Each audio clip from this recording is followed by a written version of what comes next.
So kind of talk me through if I'm wanting to lead a group, let's say I'm in a church and I know that there's men that would love this, that their hearts are really towards there. They want to lead their families well, but they've just had this burden of be a spiritual leader, put over them. And they're like, okay, I have no idea what that is. My dad didn't do that. Like this is, I feel terrible for guys who just get like a religious burdens put on their shoulders of a role that they've never played, and then nobody helps them figure it out. So let's say that they're like, oh my gosh, yes, I would love to have a group of guys.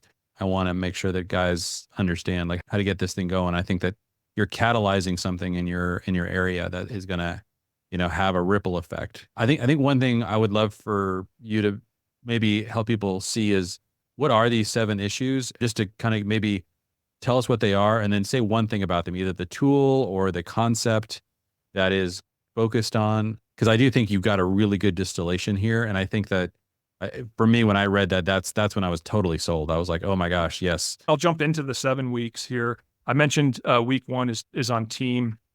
That's really learning how the family operates best as a unified team versus a collection of individuals. I mean, you hit this point hard on family teams, but really releasing the father in his leadership role. The coach is the connection, but all the giftings and wiring and the role of a father is to do these things. The tool for that week is the team meeting. Week 2 is mission. And this is just one, discovering like, hey, God's given us a mission and you have a family and you're going to carry it out as a family. But then from there, like your family has unique gifts and tools and talents to then go take that mission on.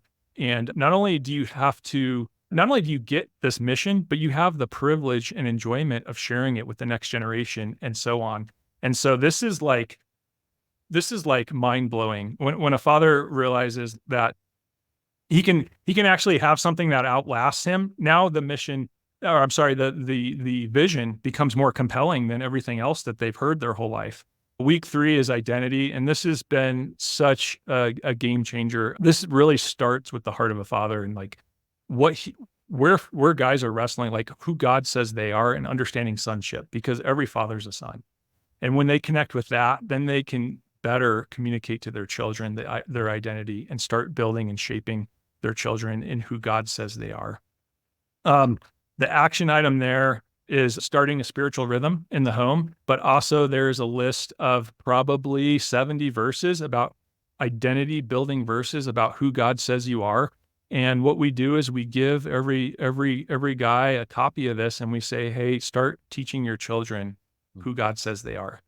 And really powerful tool. I didn't mention week 2's tool, but that's create a mission statement. That was for mission. Back to week 4 is on culture, and that's identifying your family's values and comparing your current value system that you actually believe in whole and comparing it to the value system that you actually are living out in your household right now. And where there's a contrast, let's confront those, assess them, and readdress them and make sure those values align with the ones you hold, and then start building a culture and designing one that represents a biblical culture.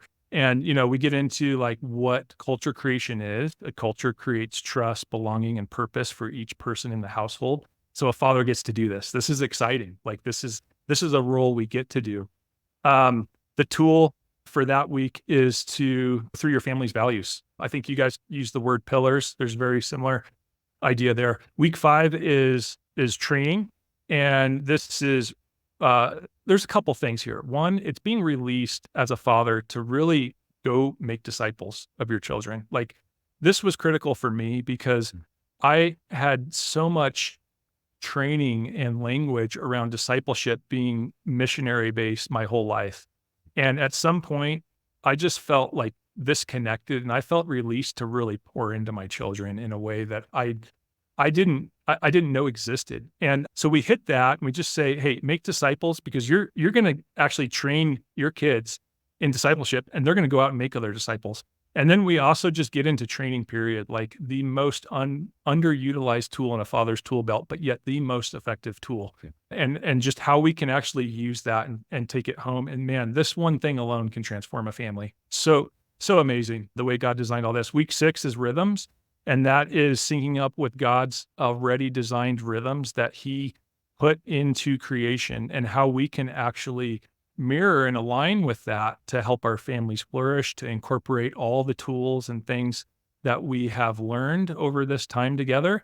We say, all right, here's a week. Here's how we can actually break the week into manageable segments. And here's a good way to incorporate these tools throughout the week. So it's very, there's a system involved that's helpful. And then the final one is rest. And that's where we like to end because, week 7, we talk about rest. We introduce Sabbath, doing an epic meal with your family, and how that creates a culture that can lead to a multi-generational family. And so we dive into that very delicately, but in a great way that's very compelling. And it really, how I like to describe that is it's a rediscovery of what God's always intended for us.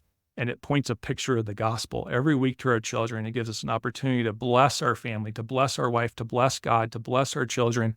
I mean, it's really hard to say no to it when you understand it in the intention of the way God's designed it. Awesome. Well, I'm sure if you guys are hearing that list, I'm like, imagine what would happen if all the families in your church or in your area got a hold of this and the fathers were leading in these 7 areas. Wow, what a journey.